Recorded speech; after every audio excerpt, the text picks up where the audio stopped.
하나님 말씀은 신약성경 요한복음 16장 25절에서 30절까지입니다.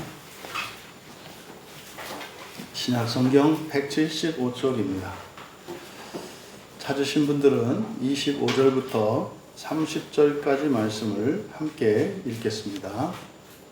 이것을 비유로 너희에게 일렀거니와 때가 이르면 다시는 비유로 너희에게 이르지 않고 아버지에 대한 것을 밝히 이르리라.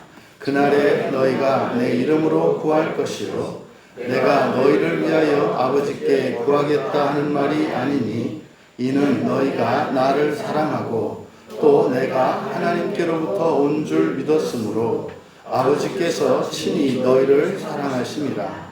내가 아버지에게서 나와 세상에 왔고 다시 세상을 떠나 아버지께로 가노라 하시니 제자들이 말하되 지금은 밝히 말씀하시고 아무 비유로도 하지 아니하시니 우리가 지금에야 주께서 모든 것을 아시고 또 사람의 물음을 기다리지 않는 줄 아나이다. 이로써 하나님께로부터 나오심을 우리가 믿사옵나이다. 아멘. 잠시 기도합니다. 성령 하나님을 의지합니다. 2000년 전 주께서 하셨던 그 말씀을 기록한 이 성경을 들고 이 성경 말씀에 담긴 진리를 함께 나누고자 하오니 성령 하나님께서 전하는 자나 듣는 자나 저희들의 마음을 주장하여 주셔서 주님이 말씀하신 그 말씀에 담긴 참된 진리가 저희들의 생명 되게 하여 주시고 그 새 생명으로 저희들의 인생의 문제는 물론이요 저희들의 본성까지도 바꾸시는 하나님의 창조의 시간이 되게 하옵소서. 감사하며 예수님의 이름으로 기도하옵나이다. 거룩한 주일로 예배에 나오신 여러분들을 또 인터넷으로 예배에 참여하고 있는 여러분 모두를 환영하며 축복합니다. 오늘 이 시간 우리가 여기서 부족한 설교자를 통해서 예수님의 말씀을 설교로 듣지만 마치 주님 앞에 서 있었던 제자들과 같은 입장에서 하지만 제자들이 누리지 못했던 더 큰 은혜와 복을 누릴 수 있는 시간이 되기를 진심으로 바라고 축복합니다. 믿고 싶은 대로 믿는 제자들이라는 제목으로 말씀의 은혜를 나누고자 합니다. 설교에 앞서서 자주 말씀드리는 것 같습니다만 절대로 여러분은 옛사람들을 본받는다 이런 얘기를 하시면 안 됩니다. 초대교회로 돌아간다든지 종교개혁자들을 본받는다든지 이런 말도 안 되는 이야기를 하시면 안 돼요. 인간의 지식은 한계가 있어서 실제로 주전 한 500년 전에 사람들 위대한 철학자들의 시대가 있었어요. 보면은 전 세계적으로 그 위인들이 살았던 때 그때의 지식의 한계를 넘지 못하는 경우가 적지 않습니다. 그런데 영적인 지식은 그렇지 않아요. 영적인 지식은 한 해 한 해 더하면 더할수록 그 영적인 지식은 날마다 새로워지는 것이고 더 깊어지는 것이고 더 커지는 것입니다. 그래서 종종 목회자들이 하는 거짓 감정에서 하는 거짓말이죠.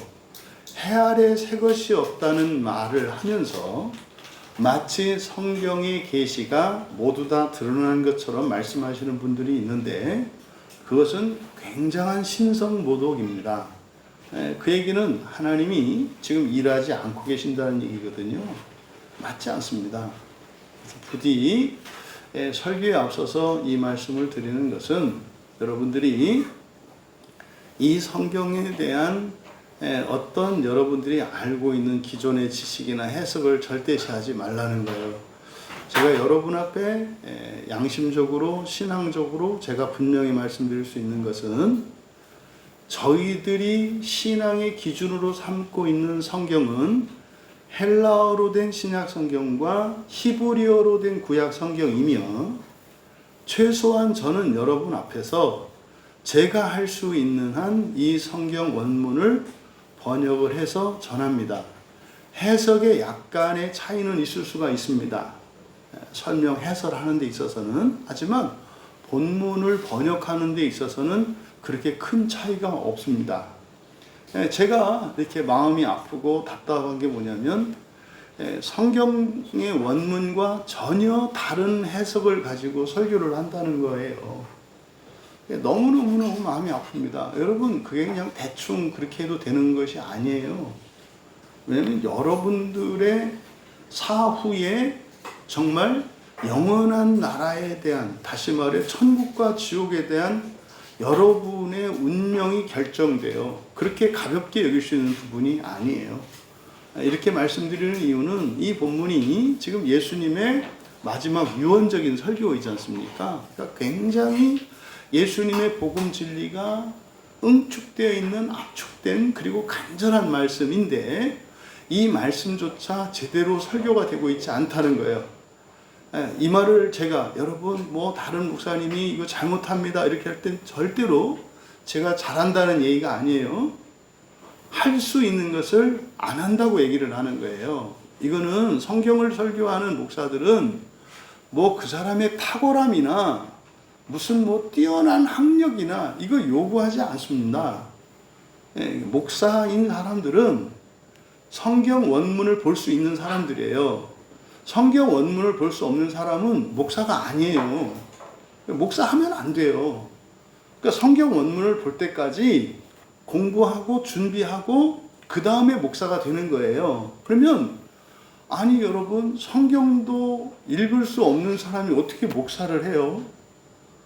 그러니까 사회적으로 막 문제가 되고 사람들에게 지탄이 대상이 되는 목사님들, 목사라고 하는 분들의 공통점, 성경 원문을 읽을 수 없는 사람들이에요. 목사 아니라니까요. 사람들이 목사로 이렇게 세웁니다만 어떻게 성경을 읽지도 못하는 사람이 목사가 되냐 이 말이에요. 그래서 조심스럽고 죄송합니다만 너무 가짜가 많아요. 너무 가짜가 많다고요. 그러니까 여러분들이 그걸 기억하셔야 된다니까요. 학교 선생님이 한글을 모르고 선생님 할 수 있나요? 물론 무슨 뭐 천재라서 한글은 모르는데 다 외워서 할 수는 있겠죠. 근데 그런 천재는 굉장히 희소해요. 그런 천재라면 일상생활에서도 다 알거든요. 근데 목사 자체가 그런 천재들은 목사가 안 돼요. 그런 천재들은 이렇게 목사로 쓰임받기보다는 사회에서 각 분야에서 전문가로 쓰임받는 게 훨씬 더 크기 때문에 절대로 그런 사람은 목사가 안 돼요. 그래서 저같이 목사된 사람은 약간 모자란 사람들이고요. 완전하지 않은 사람들이에요. 여러분이 하나님이에요. 그럼 여러분 더 쓸모가 있는데 쓰지. 여러분. 아니 그 훨씬 그 쓸모가 없는데 갖다 쓰겠습니까? 그런 일 없죠. 그래서 이 성경을 자꾸 제가 말씀을 드릴 때는 절대로 제가 뭐 잘한다든가 다른 사람들이 뭐 아니 이것을 강조하려고 하는 게 아니라 목사님들조차도 성경을 보지 않는다. 이 얘기는 여러분들도 성경 안 보는 게 정상이다. 이 얘기 하려는 게 아니라 그러니까 여러분들은 어떻게 해야 된다? 정신 똑바로 차리고 성경을 보지 않으면 망한다고 얘기를 하는 거예요. 그러니까 성경을 봐도 그거 알아듣지 못하고 지금 오늘 본문에 나오는 예수님 제자들조차도 못 알아듣는단 말이에요. 그런데 이 시대에 성경을 읽지도 않고 그냥 한글을 가지고 무슨 국어책 읽듯이 이거 가지고 애들에게 동화 구연해 주는 것처럼 성경을 이렇게 설교하는 설교가 아니라니까요. 독약이에요, 독약.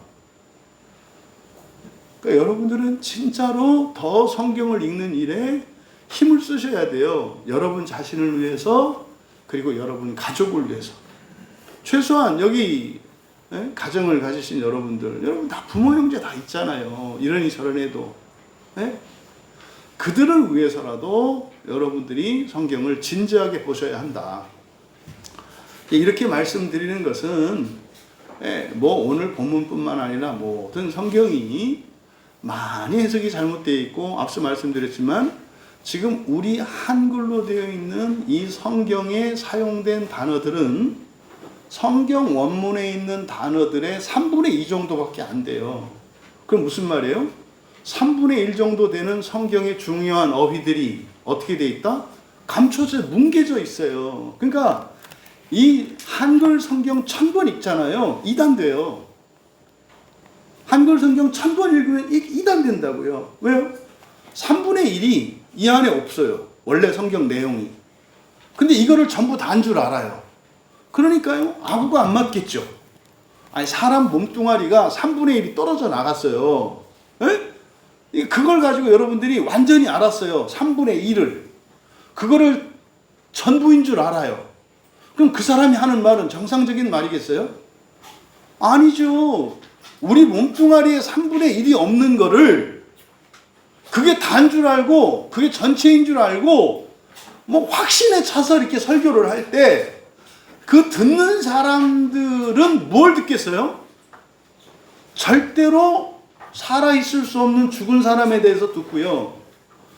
머리가 없든지, 몸통이 없든지, 하반신이 없는 사람에 대한 얘기를 듣는다고요.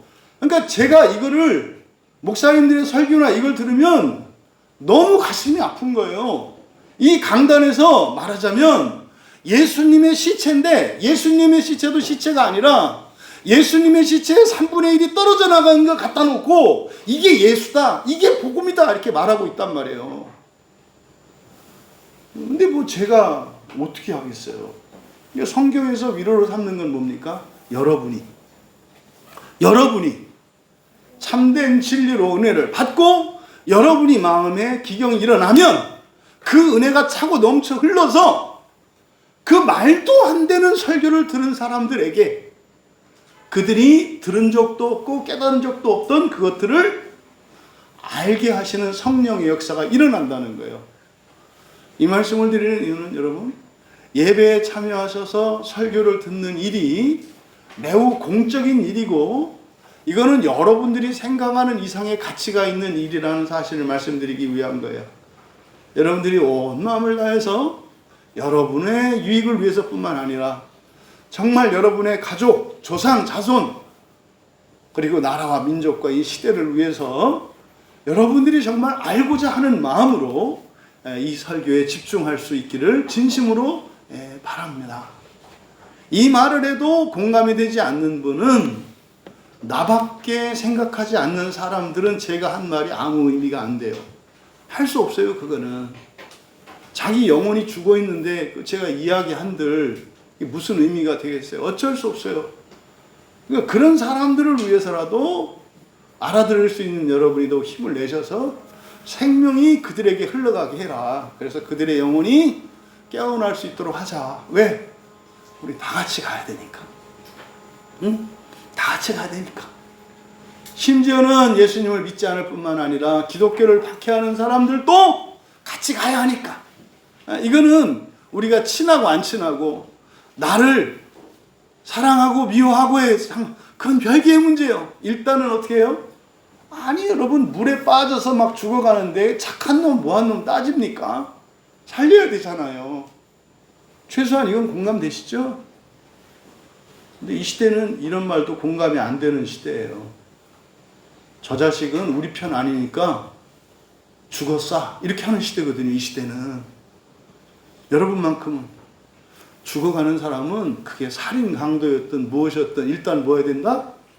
살려내야 한다는 거 아주 기본 아닌가요? 이것도 무너진 시대거든요. 지금 시대는. 누군가가 피를 흘리고 있으면 너 당신이 성씨가 뭐요? 국적이 뭐요? 고향이 어디요? 학력은 뭐요? 이걸 따질 게 아니라 뭐 해야 돼요? 그냥 치료해줘야 되지 않나요? 근데 지금은요, 국적이 어디요? 여기 비자는 있어? 당신 어느 지방 사람이요? 경상도요? 전라도요? 당신은 북한이요? 어디요? 그리고 나서 아니네, 가는 시대라니까요. 제 말이 틀렸어요? 무서운 시대에 살고 있어요. 이상한 시대에 살고 있어요. 그거 어느 누구도 원하지 않아요. 본인들이 그렇게 하고 있다는 거 전혀 생각하지 않아요.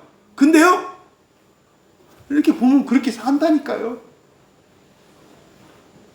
여러분 정말 진지하게 온 마음을 다해서 여러분들이 말씀에 귀 기울일 때 이 시대와 나라가 회복될 줄 믿습니다. 사람들의 미움과 이런 증오심이 사랑으로 바뀌고 이 적대감과 분열이 평화와 연합으로 회복될 줄 믿습니다. 그러니 여러분을 바라보시는 하나님의 기뻐하심이 어떻겠냐고요. 또 기대가 어떻겠냐고요. 그러면 거기에는 마귀의 열심도 있어요. 마귀의 열심도 있다고. 여러분들이 여기에 하나님의 말씀에 은혜를 받으면 안 되고 하나님 말씀에 믿음으로 반응하면 안 돼. 왜? 세상에 미움이 사라지고 분열이 사라지거든. 여기 귀신들 드글드글합니다. 물론 천사들도 드글드글해요. 피 튀고, 얘들은 피가 안 나서 그러지 막 피 튀기고 막 여기서 그 전쟁이 일어나요. 이렇게 봐가지고 누구를 지금 귀를 먹게 만들까, 마음을 딱딱하게 굳게 만들까, 또 말도 안 되는 감정을 일으켜서 오해하게 만들까. 이게 지금 설교 시간 내내 일어나는 일이에요. 여러분들이 힘써서 하나님 말씀에 귀 기울이시고 나라와 민족을 위하시고 인류 사회에 이바지하는 여러분 될 수 있다는 사실을 믿음으로 받아들이시기 바랍니다. 먼저 지금 25절에 보시면 지금 여기 11장에 요한복음 16장에 비유라고 번역되어 있는 이 번역은 잘못된 거다. 지난주에도 말씀을 드렸잖아요. 그렇죠? 이거는 비유가 아니고 뭐다? 잠언이다. 잠언이다.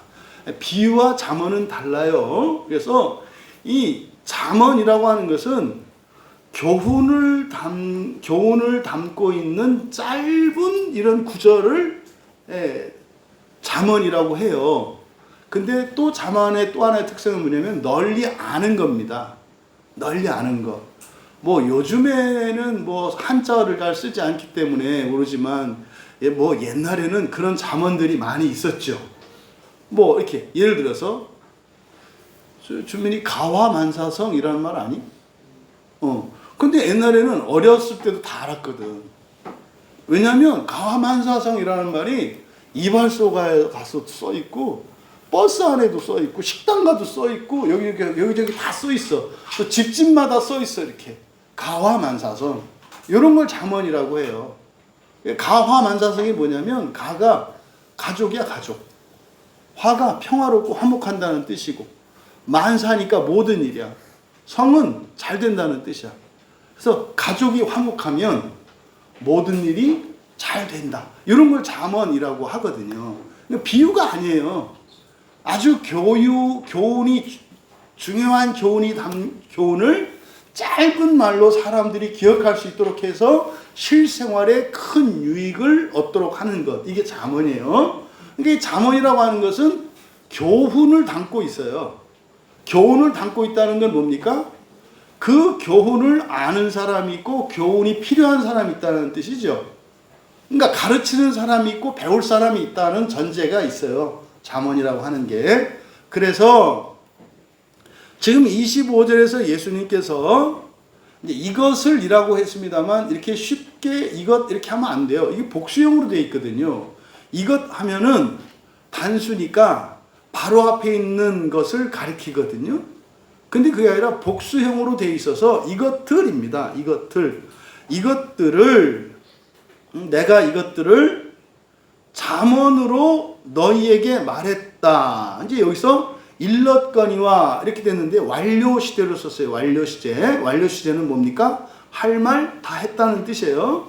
이미 다 끝났어요. 지금 여기는 요한복음 전체의 문맥에서 보충 수업 같은 거라 그랬잖아요. 하실 말씀을 이미 다 했다고요. 그래서 이것들을 너희에게 잠언으로 이미 말했다. 완료 시제예요. 다 했다고. 근데 여기서 그러니까 이것들이라고 했으니까 복수이니까 뭐 여러 가지인 거죠. 그럼 여기서 예수님이 말씀하신 이것들은 뭘까? 지금 우리가 보고 있는 요한복음 16장의 이 문맥은 요한복음 13장의 세족식으로부터 이어지는 거예요. 이제 마지막 유언에 관한 건데, 마태, 마가, 누가, 요한복음 중에서 이 성찬식과 관련해서 특별히 요한복음은 다른 관점에서 말한다. 그러니까 마태복음이나 마가복음이나 누가복음에서는 이 성찬식을 하라고 가르쳐요. 여기서 마시는 포도주스와 그 다음에 이 떡은 예수님의 살과 피를 상징하는데, 이것은 예수님의 피, 예수님의 살은 사람의 생명이 아니라 신의 생명, 이걸 영생이라고 그래요. 사람의 이 육체의 생명은 유한하죠. 근데 신의 생명은 무한하단 말이에요. 그래서 예수님의 살의 예표로서 먹는 떡, 이거는 새 생명을 먹는 거예요. 여러분, 밥을 먹으면 조금 있으면 배고프잖아요. 근데 예수님의 살을 먹는 것은, 이거는 영원한 생명을 먹는 거라서 다시는 배고파지지 않는 떡이에요. 그게 성찬식을 먹는 의미예요. 피도 생명이죠. 그러니까 하나님의 생명, 신의 생명, 불멸의 생명을 받는 거예요. 근데 마테마가 누가에서는 그거를 하라고, 지켜서 기념하라고, 꼭 해야 한다고 말씀을 해요. 그리고 요한복음 13장에서는 그게 무엇인지를 설명한다고 그랬죠. 그래서 성찬식의 의미를 뭘로 설명했어요? 세족식으로 설명을 했다고요.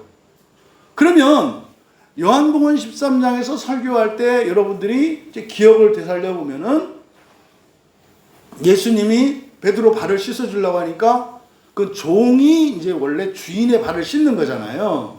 그러니까 제 착한 제자인 베드로가, 아니 주님이 제 발을 씻긴다니요. 말이 안 되죠 주님. 죄송해요. 아니 그냥 저희들이 발 씻을 물을 내다 드리지 않았다고 말로 하지. 그렇게 뭐 빈정 사셔가지고 뭐 그렇게 하시나요? 뭐 이런 거예요. 그러니까 여러분 집에서 말하자면은 밥상을 차려놓고 그렇게 하는데, 보통은 뭐 엄마가 밥상 차리면 아들 딸들이 도와주는 거 아니에요. 이게 정상이에요. 여러분 가정 문화가 어떤지 모르겠지만 사람들이 사는 정상적인 가정에서는 엄마가 밥상 차리는 일을 주도하고 아들, 딸은 그것을 나르는 게 정상이에요. 그거 안 하는 사람들은 지옥 갈 사람들이에요.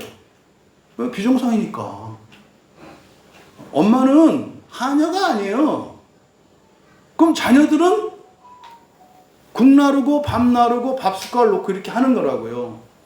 이제 아빠들은 뭐예요? 대개는 그냥 앉아 있는 거예요. 앉아 있어도 돼요, 아빠들은. 왜? 아들일 때, 딸일 때 다 했어. 이 다음에 아빠 때는 안 해도 돼. 그런데 아빠가 좀 이렇게 좀 까칠하고 이렇게 속이 좁은 그런 아빠야. 근데 숟가락을 다 놨는데 아빠 것만 뺐네? 그럼 이제 어떻게 하면 돼요? 내 거 없네. 내 거 좀 갖다. 이러면 되잖아요. 근데 뭐 얼굴이 빨개지면서 일어나는 거예요. 뭐 툭툭툭 가는 거예요. 내리면 툭툭 하고서는 숟가락을 들고 탁 놓는 거지. 이게 요한복음 13장에서 하는 예수님의 행동이에요. 제자들이 보기에. 원래 이렇게 집에 들어가면 발 씻을 물을 갖다 드리는 거거든요. 근데 제자들이 깜빡하고 안 했어. 그 예수님이 갑자기 일어나더니 허리띠를 탁 허리 이제 옷을 딱 여미고 수건을 두르더니 물 떠갖고 와서 제자들 발 씻으려고 그래. 발 씻어줄게. 그러니까 베드로가, 이건 주님이 돼갖고 가관도 아닌 거예요. 아니 얘들아 물 떠와라 하면 되지. 조금 잊어버릴 수도 있지. 그거를 또 이렇게 해가지고 지적질을 하냐 이 말이죠. 제자들한테는 그렇게 보인 거예요. 그래서 아유 주님 왜 이러십니까? 이렇게 얘기한 거죠. 근데 주님은 그걸 지적한 게 아니라 뭘 가르쳐 주신 거예요? 제자들은 잘못했지만 그것을 통해서 선으로 바꾸어. 그래서 성찬식의 의미를 가르쳐 준다고. 세례는 목욕하는 것이고 성찬식은 발 씻는 것이다. 성찬은 단번에 몸의 모든, 다시 말해 그 사람의 과거의 모든 죄를 씻어내는 것이고, 이게 목욕이에요. 목욕한 사람은 그 다음부터는 또 목욕할 필요 없다. 세례는 2번 받을 필요 없다. 그 다음부터는 뭐만 하면 된다? 발만 씻으면 된다. 그래서 발 씻는 게 뭐라고요? 성찬식이에요. 여러분, 오늘 교회 안 나오신 분들 제가 경고합니다. 지옥 가요. 그대로 죽으면. 얼마나 지금 세상이 변했냐면 성찬식 때문에 황제가 목사한테 꼼짝을 못했다니까요, 옛날에. 왜요? 성찬식에 참여해서 발을 씻어야 돼. 발을 씻는다는 것은 세례받은 이후에 또 죄를 짓잖아요. 예수님의 십자가에서 죽으신 것은 세례와 성찬을 통해서 죄사함을 받는 거예요. 세례를 받으면 세례받기 이전에 모든 죄에 대한 벌을 사함받아요. 그게 예수님이 대신 십자가 못 박혀 죽으신 거예요. 근데 문제는 세례받고도 또 죄를 져요. 그 죄는 알아서 자동으로 예수님을 믿으면 돼. 순 사기라니까요. 나쁜 놈의 새끼들이 이런 말 하는 거. 그러니까 너무나 많은 그리스도인들이 지옥으로 떨어져요. 뭐 때문에? 성찬식 때문에. 성찬식을 제대로 안 해서. 그러니까 요한복음 13장의 세례식을 가르쳐준 사건은 세례를 받은 이후에 그 이후에도 뭐가 필요하다? 속죄가 필요하다. 근데 그걸 위해서 내가 십자가에 죽는 거다. 근데 그 속죄는 뭐다? 성찬식을 통해서 언약을 갱신하는 거라고요. 그걸 가르쳐준 게 요한복음 13장 예수님의 마지막 유언적 말씀의 핵심이 성찬식이에요. 성찬식. 그래서요, 황제들도 이 성찬에 참여해서 죄를 씻지 않으면 지옥 가잖아요. 그래서요, 여러분, 외국 사신이 온다고 교회 안 나왔을 것 같아요? 전쟁을 제외하고는 목숨 걸고 나와야 되는 게 성찬식이에요. 왜? 지은 모든 죄가 씻음 받는 게 성찬식이라니까요. 그래서 교회에서 실질적으로 교인들에게 가장 큰 벌이 뭐냐면 성찬식 참여하지 못하는 거예요. 그러니까 성찬식 참여하지 못하게 하는 것은요, 엄청난 죄를 지은 경우거든요. 바꿔볼까요? 성찬식 참여 안 하는 사람들은 뭐 하는 사람들이에요? 왜 대답을 안 해? 원래 성찬식에 참여하지 못하게 하는 것은 교회에서 내리는 벌의 가장 강력한 벌이에요. 출교 전. 출교는 교회에서 완전히 쫓아내는 거거든요. 그 직전 단계의 최고로 강한 벌이 성찬식에 참여하지 못하게 하는 거라니까요. 이거는 어마어마하게 큰 죄예요. 예를 들어 가정이 있는 남녀가 다른 가정의 남녀와 이렇게 음행의 죄를 저질렀거나 살인을 저질렀거나 사기를 치고 회개하지 않았거나 뭐 사기 정도 갖고는 와서 회개하고 이렇게 하면 되거든요. 그 정도 갖고 성찬식 참여하지 않게 하지 않아요. 엄청나게 큰 죄예요. 성찬식 참여하지 못하는 거는. 그러면 바꾸어서 어떤 사람이 성찬식에 참여하지 않았다는 거는 그 사람이 어떤 죄를 지은 거라고요? 어마어마한 죄를 지은 거라고요. 그러니까 성찬식에 참여하지 않는 그것만으로도 그 사람이 뭐가 되는 거예요? 어마어마한 죄를 짓는 거라니까요. 그래서 교회들이 성찬식을 안 하나 봐. 조크한 거요. 구더기가 무섭다고 장 안 담근다고 얘기를 하는 거예요. 그러니까 성찬식에 빠지지 말고 참여할 일이지 성찬식에 참여하지 않는다고 그래서 죄라네 이 얘기하는 게 아니라고. 근데 보세요. 우리 교회 시작하면서 단 한 번도 모든 교인이 성찬식에 다 함께 참여한 적이 없어요. 지금 11년 다 돼가는데 1년에 52주 아니요. 그럼 뭐 한 달에 한 번 성찬했으니까 1년에 12번씩 치고 10년이면 110번이고 11년이니까 121번 아니요 지금 9월달 120번을 했는데 단 한 번도 모든 교인이 성찬식에 참여한 적이 없다고요.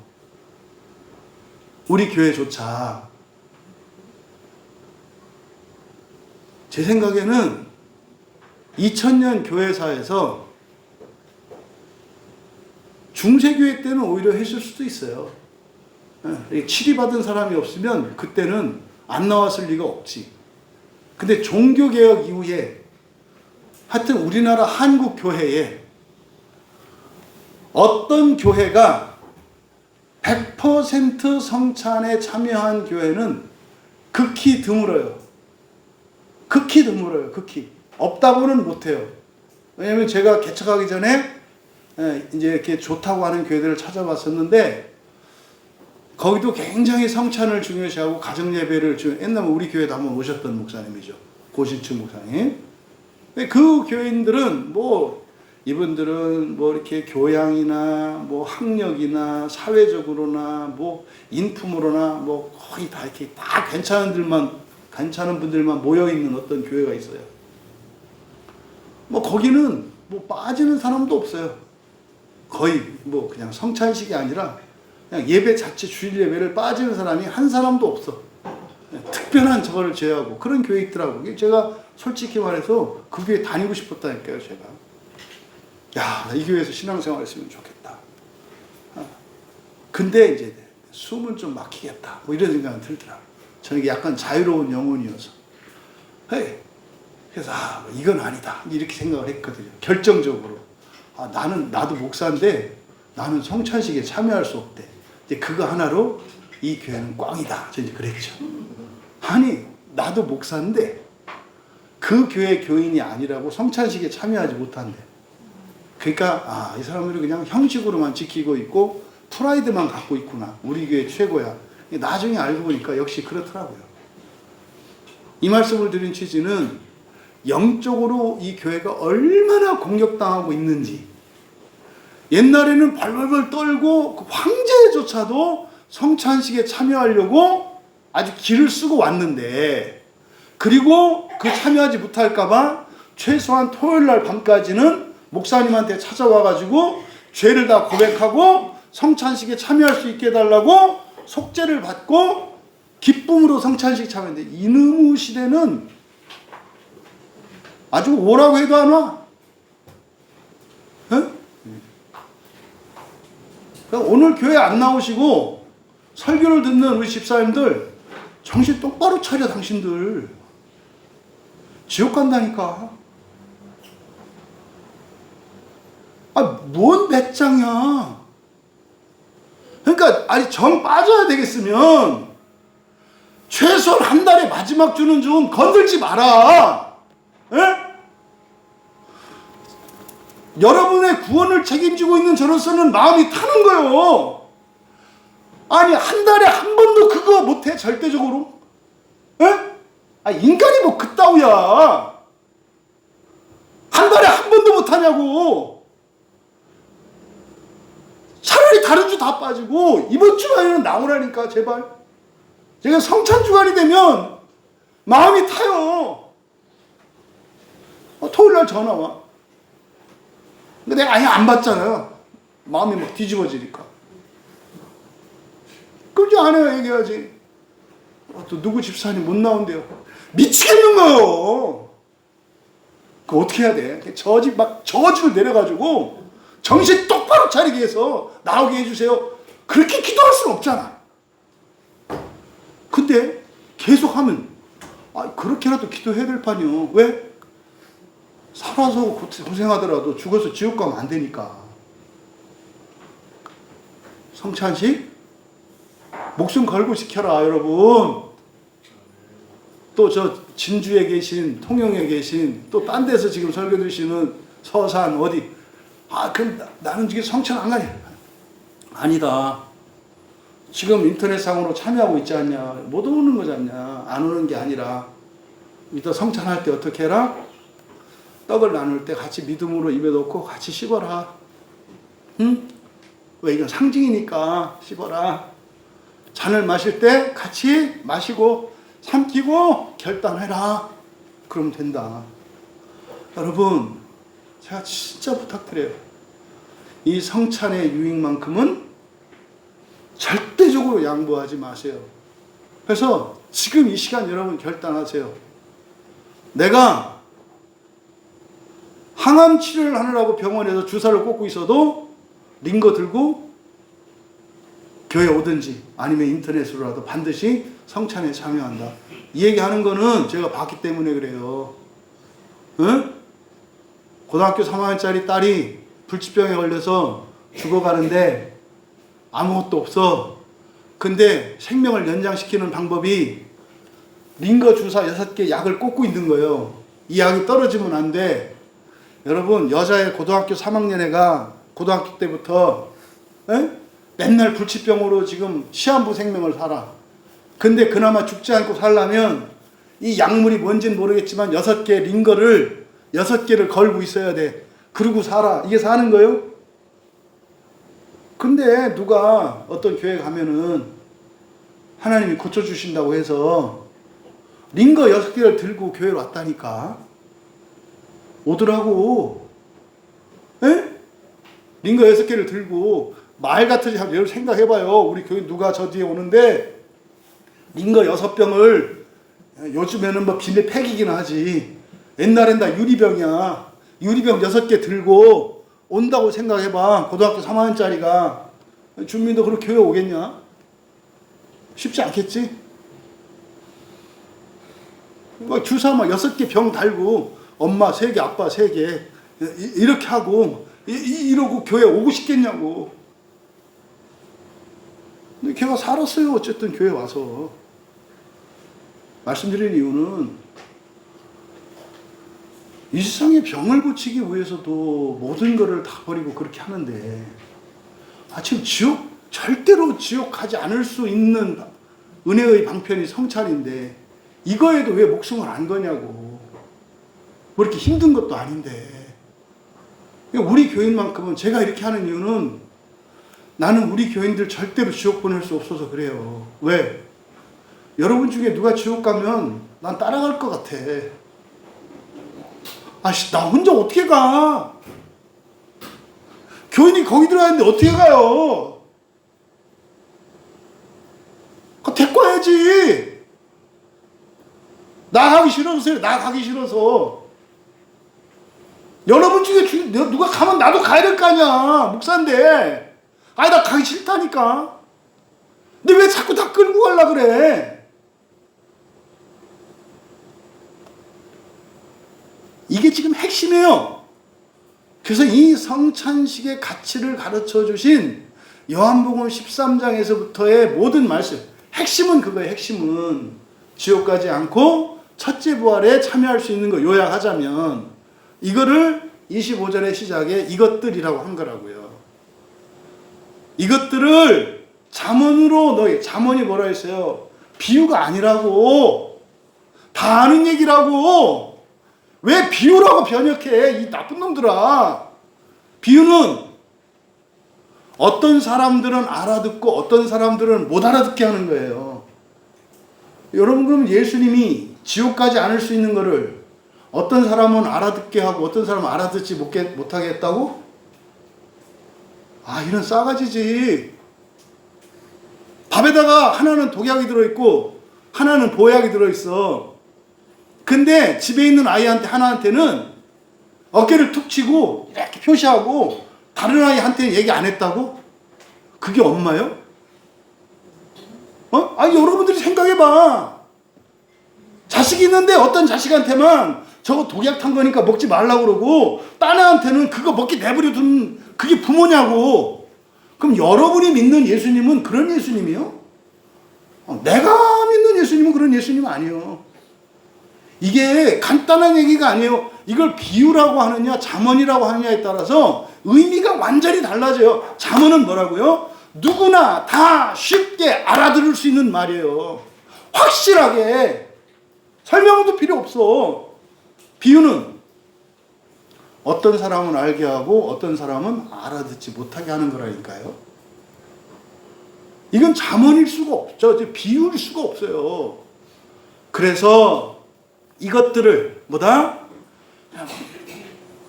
살아서 모든 죄를 용서받을 수 있는 길이 뭐다?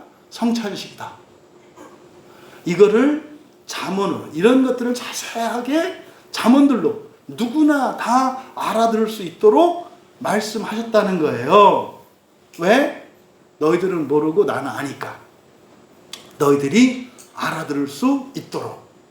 그런데 과연 요한복음 13장에서부터 요한복음 16장을 알아듣기 쉽게 분명하게 설교를 하느냐? 안 한다고.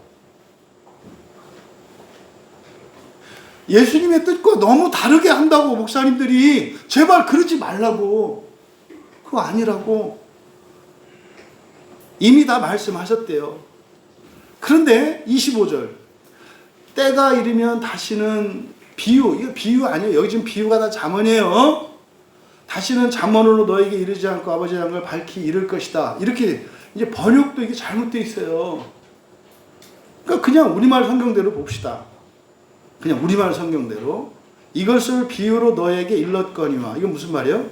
어떤 놈들은 알아듣고 어떤 놈들은 절대로 못 알아듣게 얘기 다 했어. 때가 이르면 다시는 비유로 너에게 이르지 않고. 그러니까 때가 이르면 누구는 알아듣고 누구는 못 알아듣게 하는 게 아니라 아버지에 대한 것을 밝히 이를 거야. 그러니까 나중에는 다 알게 해줄게. 아, 이따오가 예수님이야?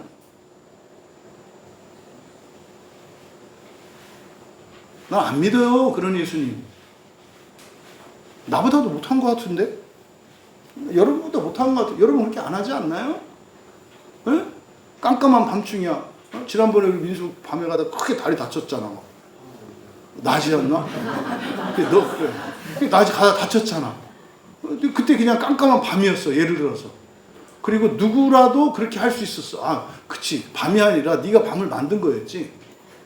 그치. 그래서 목사님이 밤으로 기억을 했던 거야. 근데 그냥 깜깜한 밤이어서 누군가라도 다치기 쉬워. 보니까 막 뼈가 들어갈 줄 크게 다친 거야. 얘기 안 해주겠어? 그건 해준다고. 해준다고. 근데 뱀을 닮은 장난감이 이렇게 길에 있었어. 그래가지고 밟고서 막 뱀인 줄 알고 깜짝 놀랐는데 뱀은 아니야. 크게 다칠 필요는 없어. 그거는 알려줘, 안 알려줘?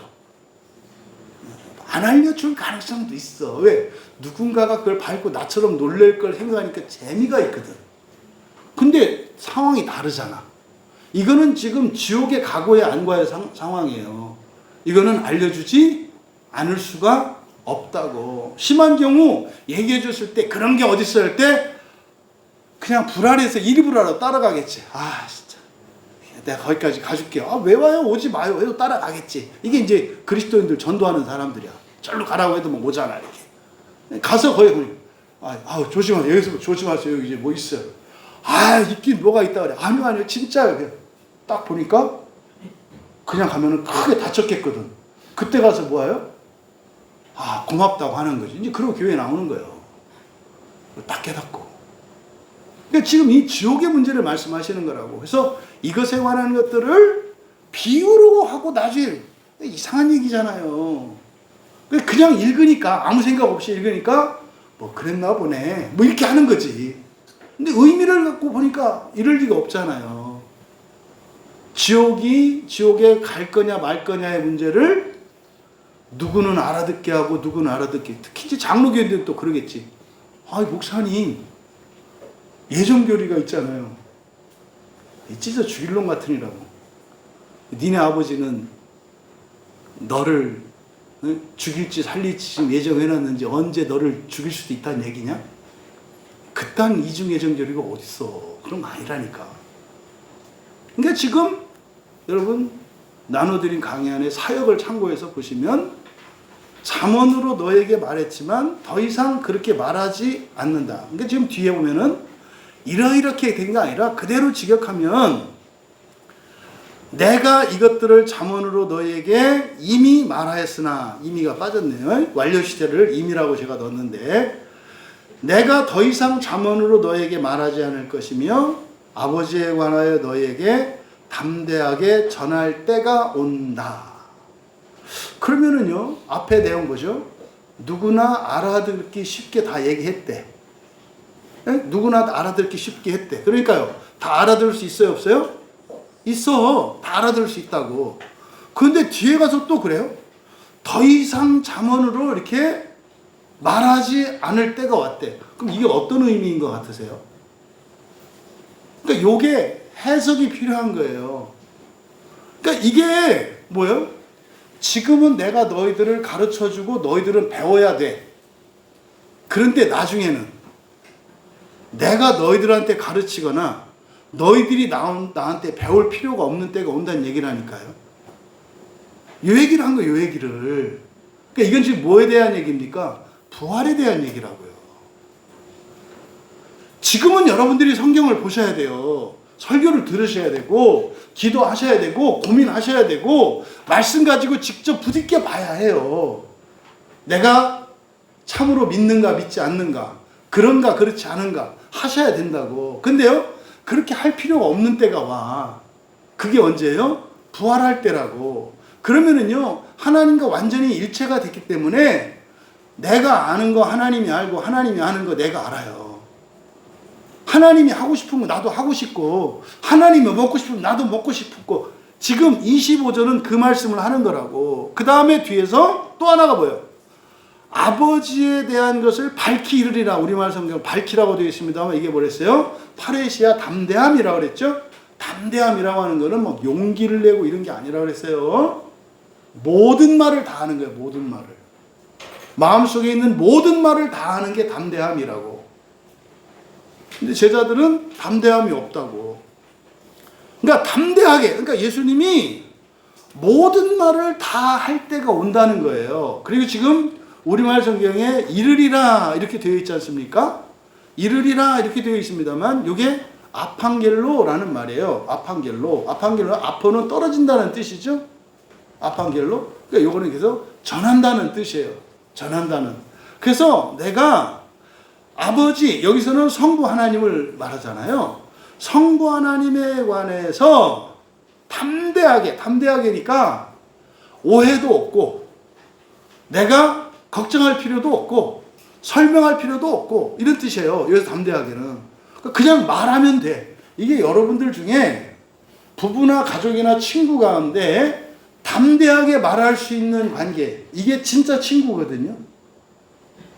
그러니까 머리 굴려서 생각하지 않고 거르지 않아. 이게 담대한 거예요. 그러니까 이게 진짜 저는 바라기는 가족들이 이렇게 되기를 바라요. 근데 대부분 어떻게 해요? 해석을 또 한 번만 하면 괜찮은데 두 번, 세 번 하다가 저도 지가 무슨 말 하려는 줄 몰라. 너무 이렇게 하다 보니까 엉뚱한 얘기를 한다고. 그게 담대하게 하면은요, 그냥 느낀 그대로 생각하는 그대로 말하는 거예요. 틀려도 괜찮고 엉뚱해도 괜찮아. 상대방이 화날 것 같아도 괜찮아. 그래도 해야 돼. 담대하게. 그러면 뭐 싸움도 일어나고 할 수 있어요. 하지만 계속 담대하게 말하면 둘 사이의 거짓과 오해가 사라져요. 그러면 있잖아요. 말하면 되고 말한 대로만 들으면 돼요. 지금은 다 해석해야 되잖아. 여보 또 바깥에서 누가 만나자는데 가도 돼? 가. 그러면 어떻게 돼요? 딱 보잖아. 저게 가라고 하는 건지 가지 말라고 하는 건지. 그럼 방에 들어가서 그래요. 야, 오늘 아빠 아까 와서 기분이 어땠어? 몰라. 뭐 안 좋은 일이 있던 것 같은데. 그럼 가지 말라고 하나? 왜 독심술을 해? 그러니까 인생이 너무 피곤하지. 그리고 남편도 마찬가지야. 안 좋은 일 있고 그러면 얘기하면 되잖아. 미안한데 여보, 나는 당신의 위로가 필요한데 좀 있어주면 안 돼? 얼마든지 아내들은 안 갈 용의가 있어. 맨날 뉴스나 보고 욕이나 하고 지랄하니까 나가지. 그거 뭐라고 나가서 하겠어. 그러니까 딱 하면은 안 간다니까요. 그러면서 그러는 거지. 말도 안 하고. 저거는 아내가 돼가지고 내가 힘들어 죽겠는데 옆에서 위로는 못 해줄지언정 그저 동네 여자들만 만나서 수다 떨고. 아니 지 속이 검은지 빨간지 어떻게 얘기를 해야 알지. 그럼 저 아내한테 돗자리 하나 깔아주든지. 담대하면 담대함. 제가 목사가 되고 나서 알게 된 게 그거예요. 아, 대부분의 사람들은 자기가 무슨 말을 하는지 모르고 말을 하는구나. 난 그거를 다 진실로 받아들였으니 내가 참 웃기는 인생을 살았구나. 난 집사님들이 막 얘기하다가 그대로 안 듣잖아. 그래서 그냥 있으면 한참 지나면 나중 가서 얘기해.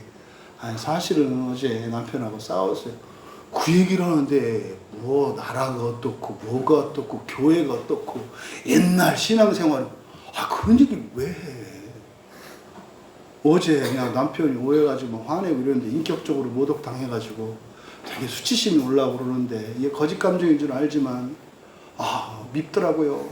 미움이 살인이라는 걸 알고 싶더라고요. 뭐 자는데 팍 죽이고 싶더라고요. 뭐 이렇게 얘기하면 되지. 그 얘기를 이렇게 팽팽 돌려. 그러니까 이게 담대함. 그러니까요, 이 말씀할 때 예수님이 제자들 데리고 다니면서 어떠셨겠다? 자, 피곤하게. 뭘 죽이고 싶은 적은 없어. 예수님은 사랑이시라. 근데 그때가 온다는 거죠. 이거는 그래서 지금은 뭐 누구는 이런 지금 문맥이 아니에요. 여기는 비유라고 할 때는 그런 의미예요. 비유로 말한다 할 때는 뭡니까? 아는 사람은 확실히 알게 하시고 믿지 않는 사람들은 알아듣지 못하게 하는 게 비유예요. 잠언은요, 민재도 다 알아듣는 거예요. 민재가 가와만 사상이 뭐라 그랬어, 목사님이? 집이 편하면 모든 일이 잘 된다. 이따 오늘의 설교할 때 이 얘기는 하면 안 돼. 다시 한 거니까 알았지? 아싸, 요거 이따 해야지. 그거 안 돼. 이거는 요거 빼고 해야 돼. 그러니까 누구나 다 알아들을 수 있는 거거든요. 그래서 25절은 뭐에 대한 얘기다? 바로 완전히 의롭게 되는 부활의 날을 가리키는 거예요. 그러니까 너희들 부활할 때가 와. 그래서 내가 뭘 가르쳐주고 너희들이 뭘 배워야 되고 이럴 필요가 없는 때가 와. 그리고 내가 정말 아버지에 대해서 그냥 얘기하면 니들이 맞장구 칠 때가 와. 여러분들이 신앙인들끼리 만나서 반갑고 기쁠 때가 뭐예요? 동의할 때죠. 우리 나눔할 때 느끼는 거예요. 막 자기 얘기를 하는데 내 얘기를 한다고. 내가 하고 싶은 얘기를. 그러니까 똑같은 얘기를 한다고. 이 성경이 대략 1500년 동안 만들어진 책이거든요. 그리고 지금까지 밝혀진 바로는 대략 40여 명의 사람이 1500년의 기간을 두고 각기 다른 장소에서 쓰여진 책이거든요. 근데 하나의 말이야. 왜요? 이게 바로 그런 거라니까요. 1000년 전에 한 얘기나 지금 내가 하는 얘기나 똑같아요. 설교는 안 변해요. 하나님 말씀은. 다 똑같은 얘기라고. 그러니까 지금 바로 부활했을 때 그 하나님 나라에서 일어날 일을 지금 25절에서 말씀한 거예요. 그리고 26절에 그날이 그러니까 어떤 날이에요? 부활한 날이에요. 부활한 하나님 나라에서의 그 날이에요. 진짜 그렇게 똑똑한 사람들이 그 날을 예수님이 좀 있으면 죽으시고 사흘 만에 살아나잖아요. 그날로 해석하는 순간 꽝이에요.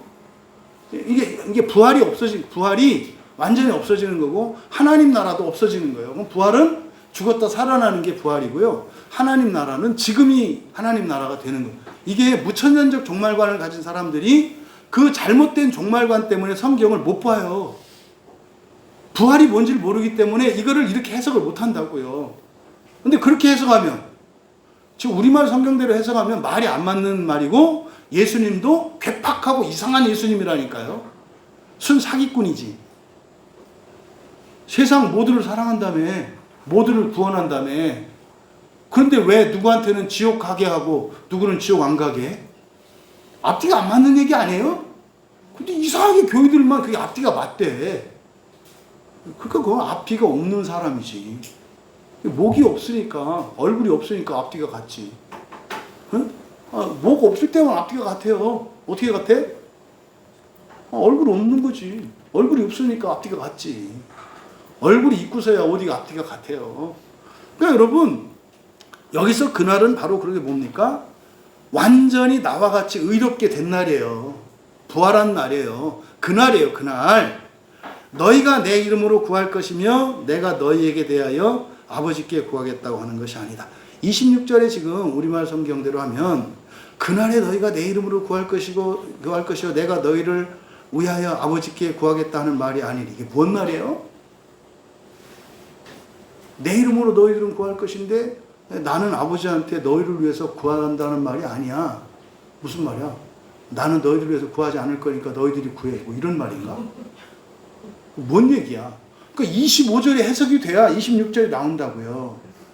그러니까 26절을 그대로 사역하면 그날에 너희가 내 이름으로 구할 것이며 내가 너희에 대해 아버지께 구하겠다고 말하는 것이 아니다. 이게 어디와 연결되냐면요. 앞에 14장 가보세요.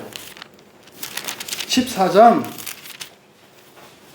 14절에 가보세요. 14장 14절 같이 읽습니다.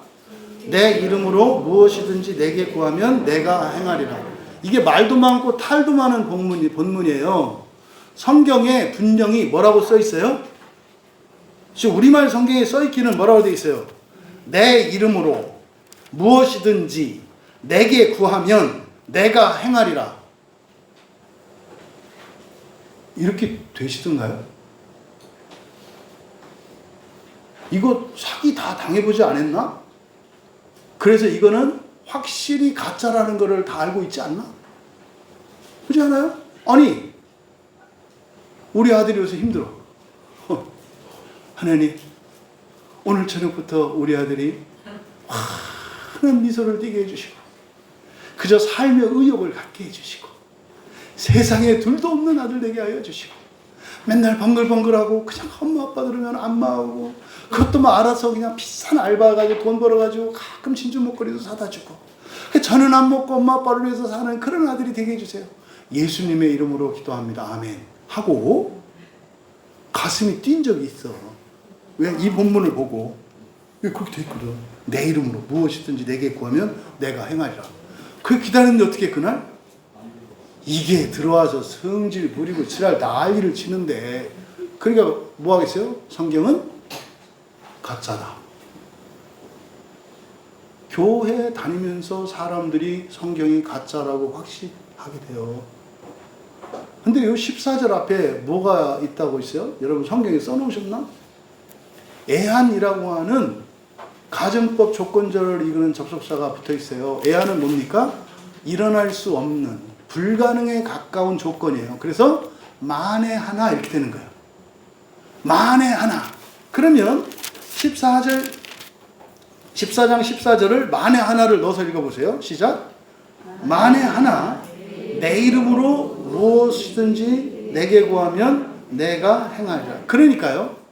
내 이름으로 너희가 구하는 일이 가능하다 불가능하다? 불가능하다는 얘기예요. 14절은. 그런데 혹시라도 그렇게 한다면 만에 하나 불가능한 일인데 니들이 진짜 내 이름으로 기도할 수 있다면 어떻게 한다? 된다. 그 사건들이 성경에 나오는 기적 사건들이에요. 모세가 지팡이를 드니까 홍해가 어떻게 됐어요? 갈라졌잖아요. 이게 만에 하나예요. 이게 만에 하나라고. 죽은 자에게 손을 얹으니까 그리고 예수님으로 기도했더니 살아나잖아요. 이게 뭐예요? 만에 하나라고. 이게 일반적인 사건이 아니에요. 그러니까 지금 뭐 신사도 운동한다는 이 사기꾼 놈들, 우리나라에서 크다고 하는 사람들, 이 얘기를 다 하거든요. 무엇이든지 내 이름으로 구하면 다 들어주신다고 성경에 써있지 않냐. 넌 목사하면 안 된다니까. 원래 그런 일은 일어날 수 있다 없다? 없다. 하지만 예외적으로 일어날 수는 있다. 일반화하면 안 된다니까요. 그러니까 앞에서 14절은 뭡니까? 이 세상 살아가는 사람들이 부활을 믿고 하나님 나라 믿는 게 어려워요. 그래서 때를 따라 하나님이 그런 기적들을 통해서 가능한가 보네라고 하는 걸 보여준다고. 응? 제가 지난주 성묘를 가서 이제 동생하고 성묘하다 보니까 제가 죽은 사람도 살려낸 적이 있더라고. 죽은 사람은 아니고 죽어가는 사람을 제가 살린 적이 있더라고요. 어렸을 때. 저 기억을 못했는데. 왜냐면 저희 큰아버지가 제가 20살 때 그때 아버지 딱 돌아가시고 나서였던 것 같아요. 돌아가시고 나서 얼마 안 됐는데 큰아버지가 돌아가시게 돼가지고 저 청양리 사셨거든요. 옛날 청양리 588 그 뒤쪽에 이렇게 어려운 동네 있었어요. 거기서 이제 큰아버지가 사셨는데 그때 이제 하여튼 무슨 일인지 제가 이제 우리 집 대표로 해서 이제 장례 되니까 임종을 보려고 이제 간 거예요. 이제 숨이 넘어가시기 직전이에요. 숨을 쉬시는데 막 다 끊어지기 직전이에요. 근데 끊어지진 않으시더라고요. 그러니까 막